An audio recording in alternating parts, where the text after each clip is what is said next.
All right, so today we're jumping into a story that's, well, it's just incredible. Picture this. The fate of an entire race, the Nagas, rests on a single birth, a prophecy. This isn't your typical hero's journey, no. This is about survival against odds that are just impossible. So that really begs the question, right? How can one prophecy possibly save an entire race from being wiped out? Just think about that. A whole people doomed. And their only hope? It's not some massive army or clever political move. Nope, it's a single child who hasn't even been born yet. Talk about high stakes. And that's exactly what we're getting into. So what exactly is this threat they're facing? It's something called the Sarpa Yagna, a massive fire sacrifice. And it's been started by a king, Janamejaya, who is absolutely bent on revenge. His goal? It's simple, and it's terrifying. Wipe the entire Naga race, the serpent race, off the face of the earth. I mean, for the Nagas, the clock is ticking down, and things are looking incredibly grim. But even in this super dark moment, there's this tiny glimmer of hope. And it comes from, like, the highest possible source. We're talking about a prophecy from the creator god, Brahma. Brahma himself said that a child would be born, a single child with the power to stop this whole thing. So this isn't just some vague prediction, it's a divine promise. And for the Nagas, it is literally the only thing they have left to hold on to. Okay, so now we get to the real heart of it, the emotional core of this crisis. We meet the Naga king, Vasuki. And let me tell you, he's not some calm, cool, collected ruler. Not at all. He is completely consumed by dread. I mean, can you imagine? The survival of your entire people rests on a promise made to your sister, and you have to know if it's been fulfilled. And this is where you see this amazing contrast, right in the middle of the Naga court. You've got King Vasuki over here, pale, terrified, basically frozen by what the text calls an arrow of terror lodged in his heart. And then you have his sister, Jaratkaru. She is the total opposite, the calm in the middle of this hurricane, confident, reassuring. And she's the one who holds the key to everything. This quote just perfectly captures how desperate he is. His sister's husband, the sage, has just left. So Vasuki goes up to her, and his question, it's just so raw and vulnerable.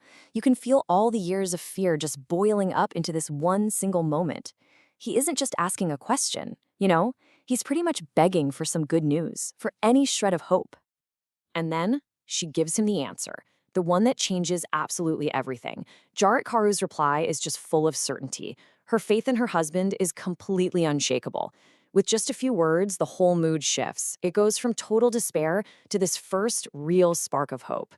The prophecy, it's happening. So what did her husband say to her before he left? It was way more than just, yep, you're pregnant. He basically spelled out the incredible destiny of their son.